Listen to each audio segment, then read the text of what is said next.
Hello students, welcome back to my channel.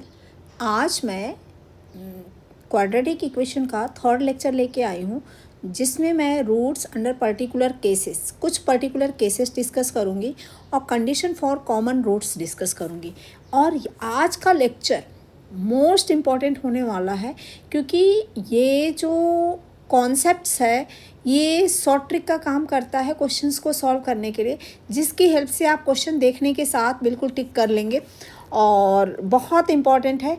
तो चलिए हम आप इसका डिटेल में सॉल्यूशन, डिटेल कॉन्सेप्ट का डिस्कशन करेंगे कि ये ट्रिक कैसे आई और किस तरह से आप इसको याद रखेंगे। तो लास्ट तक हमारे ट्रिक को समझने के लिए लास्ट तक वीडियो में बने रहिए, जिससे आप अगर इस ट्रिक पे बेस क्वेश्चंस आता है तो ये क्वेश्चन आपका 100% है कि गलत नहीं होगा। चलिए फिर इस क्वेश्चन को ट्रिक को देखते हैं। सबसे पहले क्या है, क्वाड्रेटिक इक्वेशन के लिए ट्रिक है, तो कहीं ना कहीं क्वाड्रेटिक इक्वेशन की बात तो हम करेंगे ही करेंगे। तो for the quadratic equation ax² plus bx plus c equal to 0, ठीक, ये हमारे पास एक क्या है, क्वाड्रेटिक इक्वेशन है। अब इसी क्वाड्रेटिक इक्वेशन में हम डिफरेंट कॉन्सेप्ट का डिस्कशन करेंगे। तो पहला हमने लिया कि इफ़ b इक्वल टू 0, यानी जो x का कोफिशिएंट है वो 0 हो जाता है, यानी x का टर्म क्वाड्रेटिक इक्वेशन में नहीं है, तो क्या फ़र्क पड़ता है उससे, रूट्स कैसे निकलते हैं। तो इस केस में जो होता है वो क्या होता है, roots are of equal in magnitude but opposite sign। एग्जाम्पल देख लेते हैं। यहाँ पे क्या कह रहा है, b की वैल्यू 0 होनी चाहिए। तो हम अगर एग्जाम्पल लेते हैं x² माइनस 4 इक्वल टू 0, हमारे पास ये क्वाड्रेटिक इक्वेशन है क्योंकि x की डिग्री 2 है, भले ही x का टर्म नहीं है। तो क्या हुआ, तो यहाँ से हमें x की वैल्यू क्या मिलेगी, x equal two plus minus 2 मिल गया। तो हमें दो रूट्स मिला, अल्फ़ा की वैल्यू 2 आ गई, बीटा की वैल्यू -2 आ गई। तो दोनों रूट्स क्या है, roots are same but opposite sign, ठीक, आपको समझ में आ रहा होगा। अगर दूसरा एग्जाम्पल हम लेते हैं, ये फर्स्ट एग्जाम्पल हो गया, सेकेंड एग्जाम्पल यही x² प्लस 9 आ गया, ये क्वाड्रेटिक इक्वेशन है। तो ये क्या हो जाएगा, x² minus 3i whole square equal to 0। तो यहाँ से हमें x की वैल्यू क्या मिल गई, x equal two plus minus 3i। ऐसा कुछ हमने ये तो बोला नहीं है कि रूट मतलब कॉम्प्लेक्स नहीं हो सकता, रूट कॉम्प्लेक्स भी हो सकता है। तो यहाँ पे भी क्या है, roots are same in magnitude but opposite in sign. Roots are same but opposite sign. तो आपको ये फर्स्ट कॉन्सेप्ट समझ में आ गया होगा। देखिए सेकंड कॉन्सेप्ट क्या है हमारे पास, सेकंड है इफ़ c इक्वल टू 0। अगर c की वैल्यू 0 हो जाती है तब क्या होता है, उस केस में जैसे ही हमारे पास इक्वेशन में दिखता है कि कॉन्सेप्ट नहीं है, तो वन रूट क्या होगा, one root is 0 and others is -b/a। देखिए एग्जाम्पल इसका देखते हैं, x² plus 7x equal to 0, ये हमारे पास इक्वेशन है। अब यहाँ पे क्या कह रहा है कि आप देखने के साथ कह दो कि एक रूट क्या होगा, 0 होगा और दूसरा क्या होगा, -b/a। तो इस इक्वेशन का हम कंपेरिजन कर लेंगे ax² प्लस bx और प्लस c इक्वल टू 0 से। तो यहाँ से a की वैल्यू मिल जाएगी 1, b की वैल्यू मिल जाएगी 7 और c की वैल्यू क्या मिल जाएगी, 0। तो यहाँ से हमें एक रूट क्या मिल जाएगा, one root is 0, other root क्या हो जाएगा, -7/1। तो ये हो जाएगा -7, ठीक, -7। अब देखिए ये तो ट्रिक के थ्रू हो गया, और इसके बाद अगर हम क्वेश्चंस का डिस्कशन करें, मतलब ये कैसे आ रहा है, तो इसके बारे में हो जाएगा x² और +7x = 0। तो यहाँ से x को हम कॉमन ले लेंगे, तो ये हो जाएगा x + 7 = 0। तो यहाँ से x की वैल्यू क्या आ जाएगी, 0 आ जाएगी और -7 आ जाएगी। तो देखिए दोनों सेम है ना। तो इसके बाद हम थर्ड कॉन्सेप्ट का डिस्कशन करते हैं।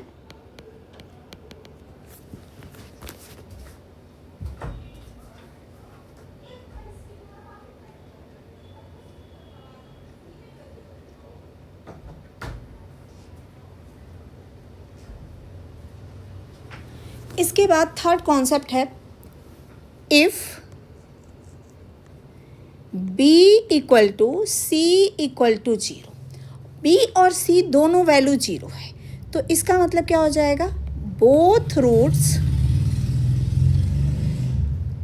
इज 0। ठीक, बोथ रूट्स क्या होंगे, 0 होंगे। जैसे एग्जाम्पल x² = 0। तो जब x² = 0 होगा, तो ये आपको ध्यान देना है कि हमारे पास ये क्वाड्रेटिक इक्वेशन ही है, तो रूट्स हमारे क्या होंगे, 0,0 होंगे, 2 रूट्स होंगे। ठीक, क्योंकि x² है और दोनों रूट्स 0 होंगे। उसके बाद देखिए थर्ड कॉन्सेप्ट हमारे पास है, फोर्थ कॉन्सेप्ट हमारे पास है इफ़ a = c। ठीक, a और c अगर हमारे पास सेम है, तो उस केस में क्या होगा, रूट्स आर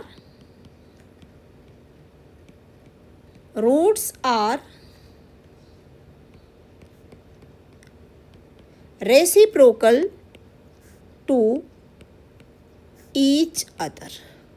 ठीक, अब एग्जाम्पल इसका लेते हैं। अगर हमने ले लिया एग्जाम्पल इसका, यहाँ पे क्या है, a = c है, तो हमने इसका एग्जाम्पल लिया 2x² - 5x और +2 = 0। ठीक है, तो यहाँ पे क्या है, अगर आप इसका कंपेरिजन करेंगे ax² + bx + c = 0 से, तो यहाँ आप a = c = 2 आपको मिलेगा और b = मिलेगा -5। ठीक, तो यहाँ से जो रूट्स हो जाएंगे वो क्या हो जाएंगे, एक रूट अगर अल्फ़ा आएगा तो दूसरा क्या आएगा, बीटा आएगा। कैसे आता है अभी मैं बताऊंगी आपको, पहले एग्जाम्पल के थ्रू बता लूँ उसके बाद। अब इसका हम फैक्टर करते हैं, तो इसका फैक्टर जो होगा वो क्या हो जाएगा, 2x² - 5x + 2 = 0। तो इसको हम लिख देंगे 2x - 1 और x - 2 = 0। तो यहाँ से x की वैल्यू आ गई 2,1/2। अब देखिए दोनों क्या है, एक दूसरे के रेसिप्रोकल हैं। और ये कैसे आता है, हमारे पास अल्फ़ा × बीटा = क्या होता है, c/a होता है। ठीक, और यहाँ पे हमें क्या गिवन है, गिवन a = c। तो अल्फ़ा × बीटा = क्या हम लिख दें, a के प्लेस पे c के प्लेस पे a लिख दें, तो a/a = 1। तो यहाँ से क्या आ जाएगा, अल्फ़ा = 1/बीटा। तो इसलिए a = c, यानी अगर alpha, if alpha = a = c then alpha = 1/बीटा। ठीक, अल्फ़ा = 1/बीटा। तो ये कॉन्सेप्ट आपको क्लियर हो गया होगा। और सबसे बड़ी चीज़ है कि ये जो मैंने डिराइव करके आपको दिखाया, तो इससे क्या होगा, आपको याद रहेगा कि ये कॉन्सेप्ट ऐसा होता है। इसके बाद देखिए फिफ्थ नंबर का कॉन्सेप्ट जो हमारे पास है वो क्या है, फिफ्थ कॉन्सेप्ट है इफ़ a > 0 c <0 या फिर a <0 c <0। इसका मतलब क्या है कि a एंड c का साइन क्या है, अपोजिट है। Sign of a and c are, sign of a and c are opposite. ठीक, तो उस केस में क्या होगा, रूट्स आर ऑफ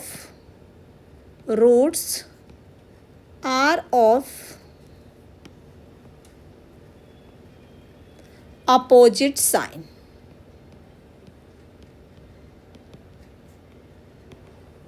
ठीक, इस केस में क्या होगा, रूट्स जो होगा वो कैसा आएगा, अपोजिट साइन का आएगा। देखिए इस पे बेस हम क्वेश्चन लेते हैं। क्वेश्चन हमारे पास है ए एंड सी का रूट्स क्या है,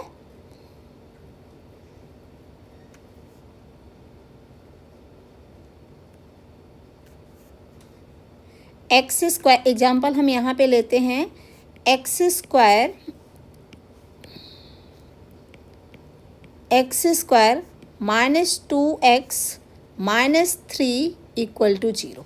तो यहाँ पे a की वैल्यू क्या है, 1 है, b की वैल्यू क्या है, -2 है, और c की वैल्यू क्या है, -3 है। तो a और c का साइन क्या है, अपोजिट है। इसका अगर हम फैक्टर करते हैं तो x² - 2x - 3 = 0। तो इसको हम लिखेंगे x - 3 और x + 1 = 0। तो यहाँ से हमें x की वैल्यू मिल गई 3, -1। तो दोनों रूट्स का साइन कैसा है, one root is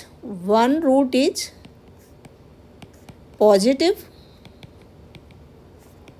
and other root is negative. ठीक, तो होप आपको ये कॉन्सेप्ट क्लियर हो गया होगा, क्योंकि मैं बाय एग्जाम्पल बता रही हूँ जिससे आपको याद करने में इजी रहेगा। तो देखने के साथ आप ये बता सकते हो कि दोनों रूट्स के साइन कैसे होंगे। इसके बाद ये नेक्स्ट कॉन्सेप्ट हमारे पास जो है वो है, ये कौन सा था, इफ़ 5th नंबर का, if both sign are opposite.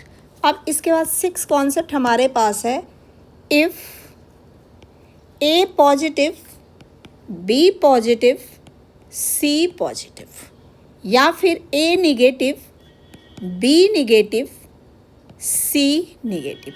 तो उस केस में क्या होगा, बोथ रूट्स आर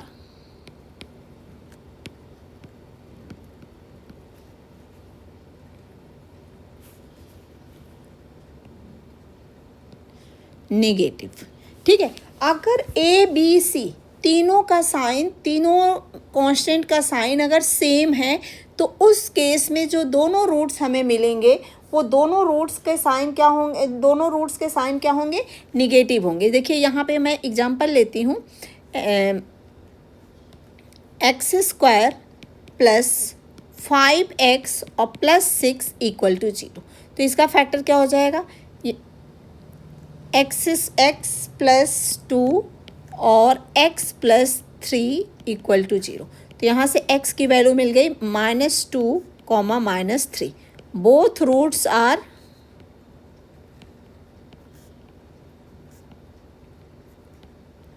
नेगेटिव।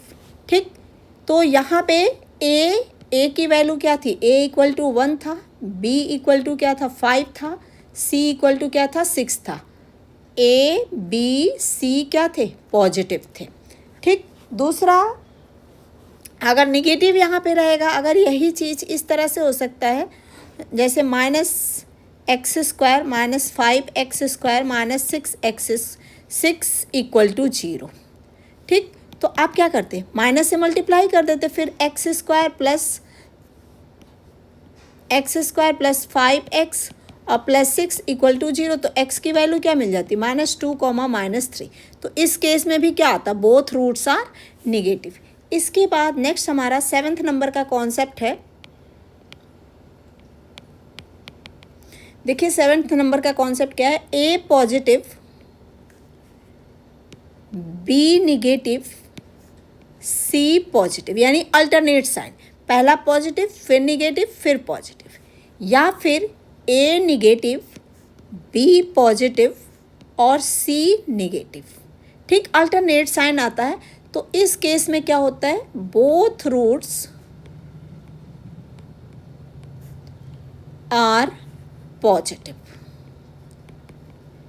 ये आपको ध्यान रखना है कि अगर क्वेश्चन में अल्टरनेट साइन है, ठीक है, साइन कैसा है, अल्टरनेट है, तो उस केस में क्या होगा, जो दोनों रूट्स होगा वो कैसा होगा, पॉजिटिव होगा। इसके लिए एग्जांपल एक लेते हैं, एक्स स्क्वायर माइनस 5x और प्लस 6 इक्वल टू 0।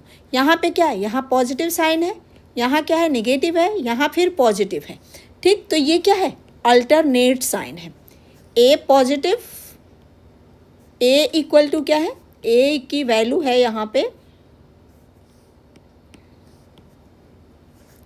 ए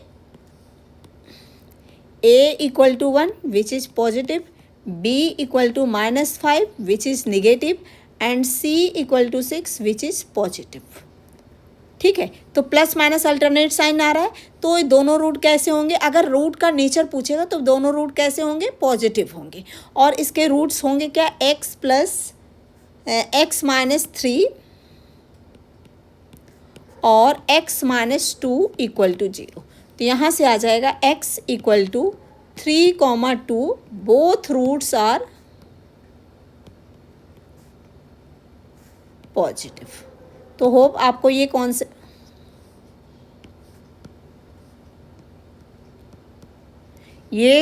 समझ में आया होगा। इसके बाद है नेक्स्ट कॉन्सेप्ट 8 नंबर का,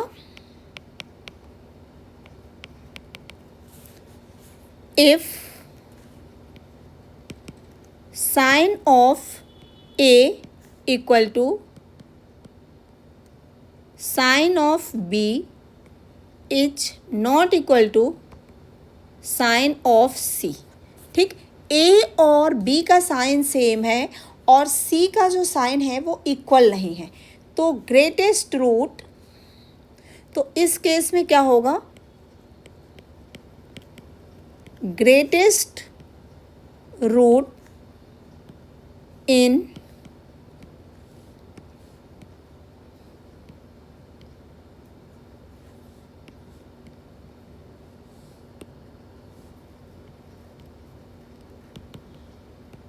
मैग्नीट्यूड इज निगेटिव, ठीक।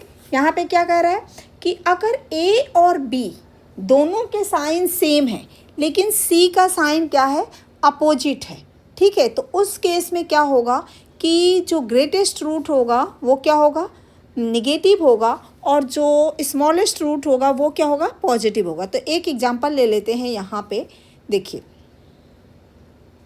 अगर हमारे पास है x square plus 2x minus 8 equal to 0, तो यहाँ पे हमने क्या कहा था, a और b का साइन सेम है, तो यहाँ पे क्या है, a equal to,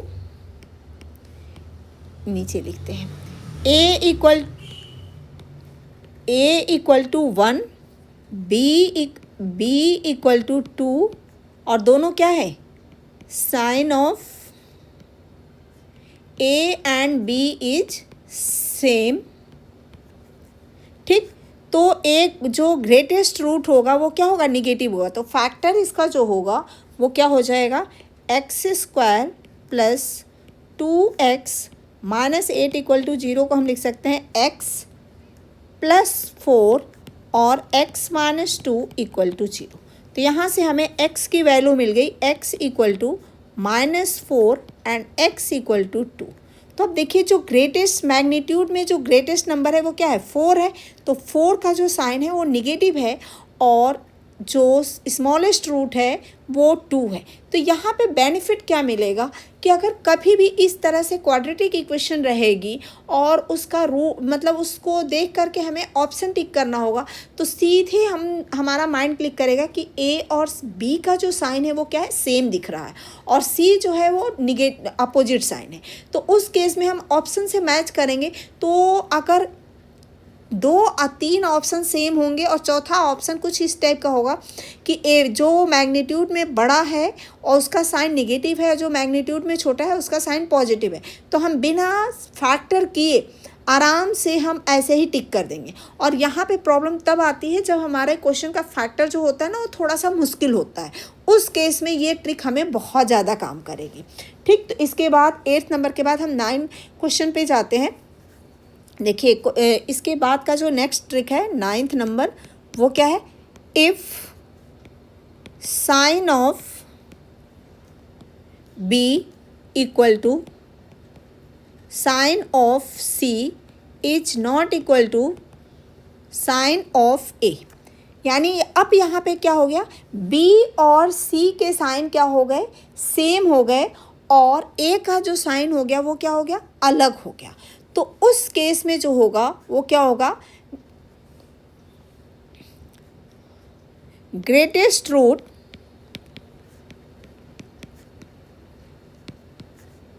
in magnitude is positive. ठीक, जो ग्रेटेस्ट रूट होगा उसका जो मैग्नीट्यूड होगा वो क्या होगा, पॉजिटिव होगा। अब एक एग्जांपल ले लेते हैं यहाँ पे। एग्जांपल क्या हो जाएगा, जैसे हमने ले लिया -x² + 2x और +8 = 0।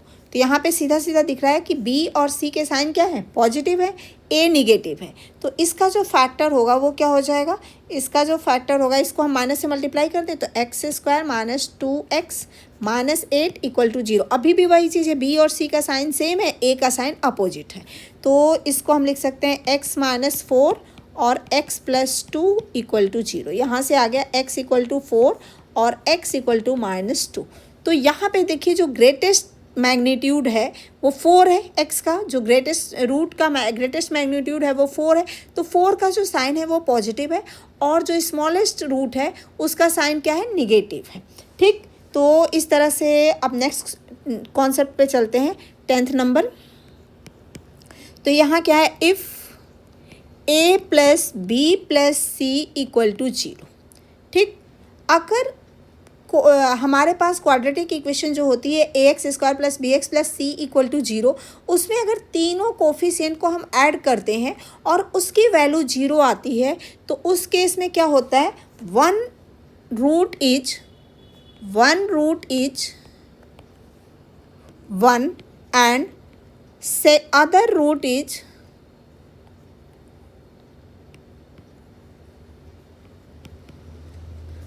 other root is c/a। ठीक, अगर a + b + c की वैल्यू 0 है तो यहाँ पे ये भी, ये एज इट इज़ MCQ बनता है, पूछा भी गया है किसी एग्जाम में कि if a b c = 0 then 1 root each. तो 1 ऑप्शन में रहता है और भी रहता है, तो 1 उसका एक रूट जरूर होगा, और दूसरा जो होगा वो क्या हो जाएगा, c/a हो जाएगा। कैसे c/a होगा देखते हैं। देखिए प्रोडक्ट ऑफ रूट क्या होता है, product of root alpha beta = क्या होता है, c/a होता है। एक रूट हमारे पास क्या है, 1 है, तो 1 × बीटा = क्या हो गया, c/a। तो बीटा = क्या हो गया, c/a हो गया, सिंपल सा। ठीक, अब इसके बाद इस पे एग्जांपल भी ले लेते हैं। 3x² - 5x और +2 = 0। ठीक, अगर आप a b c की वैल्यू देखेंगे तो a = क्या है, 3, b = क्या है, 5 और c = क्या है, 2। तो यहाँ से a + b + c हम करें तो 3 - 5 और +2 = 0। मीन्स इसका 1 रूट क्या होगा, 1 रूट इज, अब यहाँ पे हम फैक्टर नहीं करेंगे, 1 root is 1 and other is c/a, तो 2/3। अब इसको फैक्टर करके देखते हैं। ठीक, तो इसका x² - 5x और +2 = 0। तो इसका जो फैक्टर आएगा वो हो जाएगा 3x - 2 और x - 1 = 0। तो यहाँ से x की वैल्यू क्या आ गई, 1 आ गया, और दूसरा क्या आ गया, 2/3। तो 2/3 क्या है, c/a है। ठीक, अब इसके बाद नेक्स्ट आता है, नेक्स्ट कॉन्सेप्ट 11th नंबर का, if a = b = c then =0, then equation will become an identity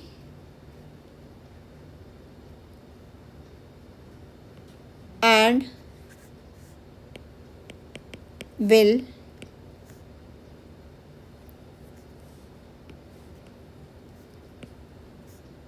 be satisfied by every value of x.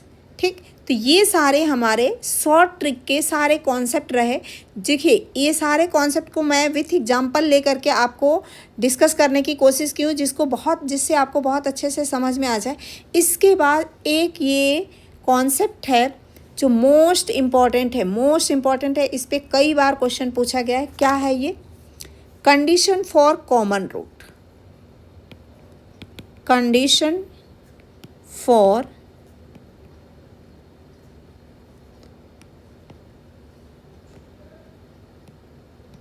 Common roots. अगर हमारे पास दो इक्वेशन दी रहती है तो दोनों के रूट्स क्या होता है? एक ही रूट होता है दोनों इक्वेशन के। एक रूट क्या होता है? कॉमन होता है। तो फर्स्ट क्या हम ले रहे हैं? Only one root is common. One root is common. ठीक, तो इस केस में क्या होता है?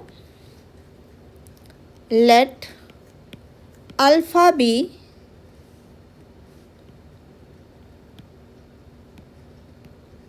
Common root of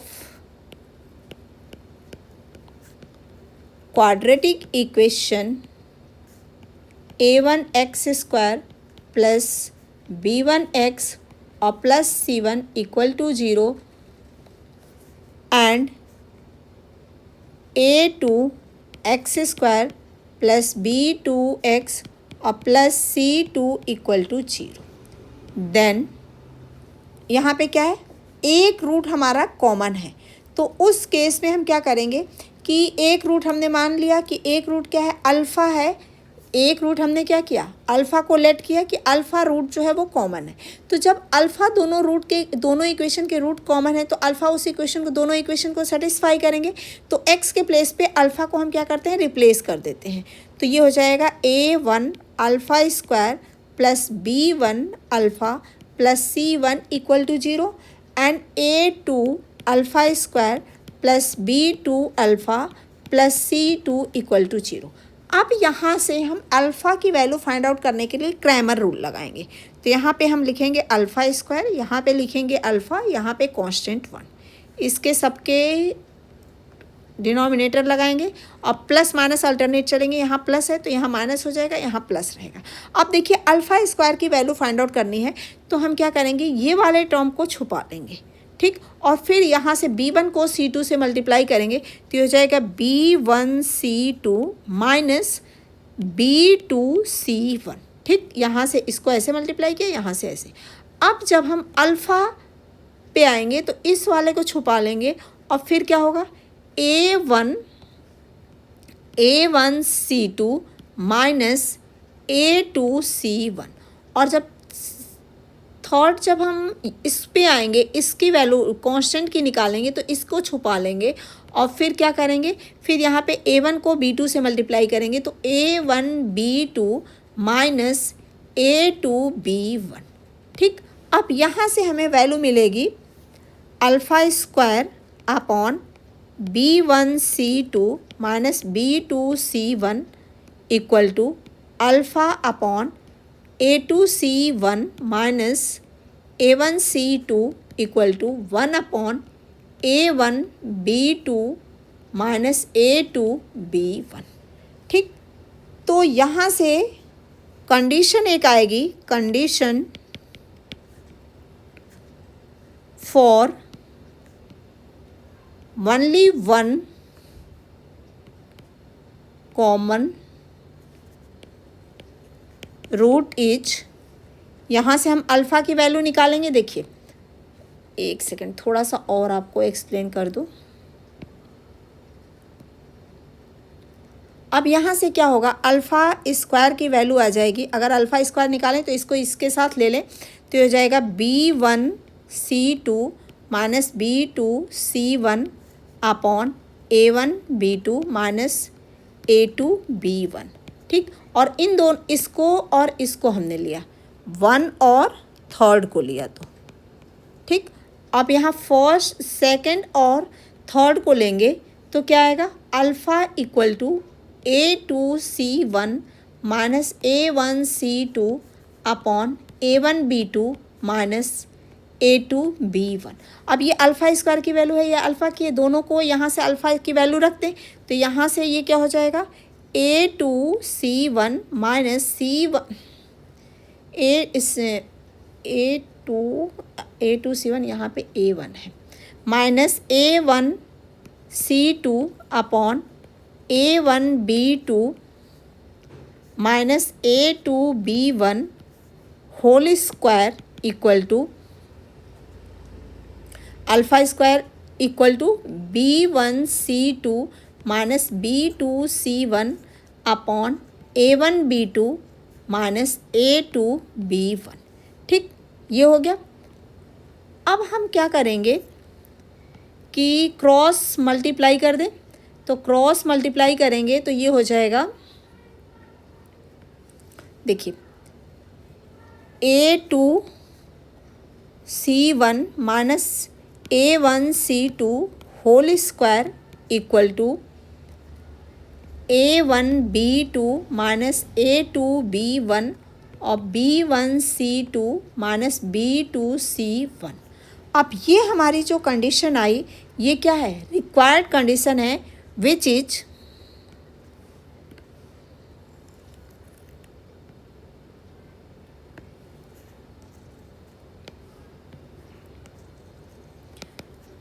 is required condition for common root. ठीक, तो ये डायरेक्ट एज इट इज, ये TGT के अब प्रीवियस ईयर में कब पूछा गया ये मुझे नहीं याद है, लेकिन ये क्वेश्चन एज इट इज़ 2 बार पूछा गया है।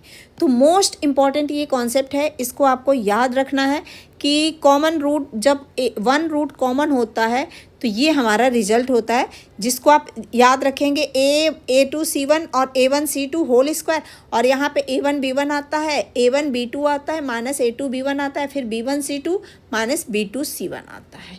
तो ये आपको याद रखना है। उसके बाद अगर बोथ रूट्स, सेकंड क्या है इसका, सेकंड इसका है कॉन्सेप्ट, बोथ रूट्स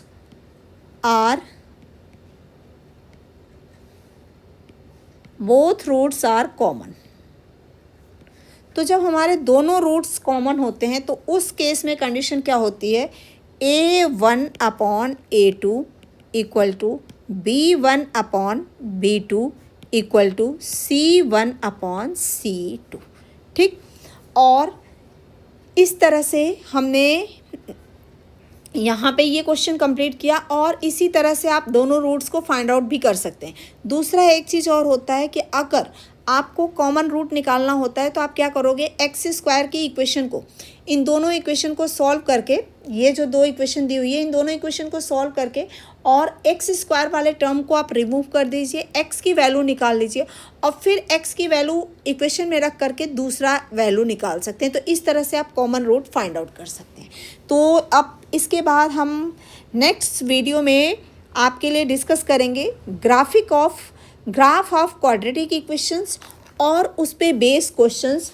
पैराबोला बनता है क्वाड्रेटिक इक्वेशन से, तो पैराबोला कब अपवर्ड होता है, कब डाउनवर्ड होता है, इक्वेशन एक्सिस पे कब कट करता है, कब नहीं, मतलब इक्वेशन देखने के साथ आप ये बता सकते हैं कि कितने सॉल्यूशन होंगे क्वाड्रेटिक इक्वेशन के, अपवर्ड ओपन होगा, डाउनवर्ड ओपन होगा।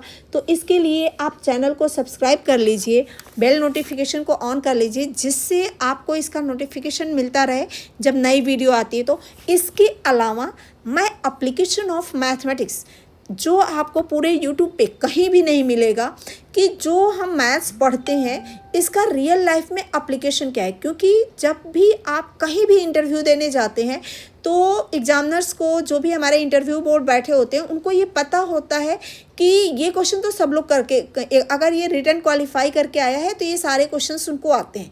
लेकिन एप्लीकेशन को, मैथमेटिक्स की जो रियल लाइफ एप्लीकेशन है, या एआई आया उसमें क्या मैथ्स की एप्लीकेशन है, या हमारी मेडिकल साइंस में क्या एप्लीकेशन है, तो वो सारी एप्लीकेशन को मैं शॉर्ट्स के थ्रू अपलोड करती रहती हूँ।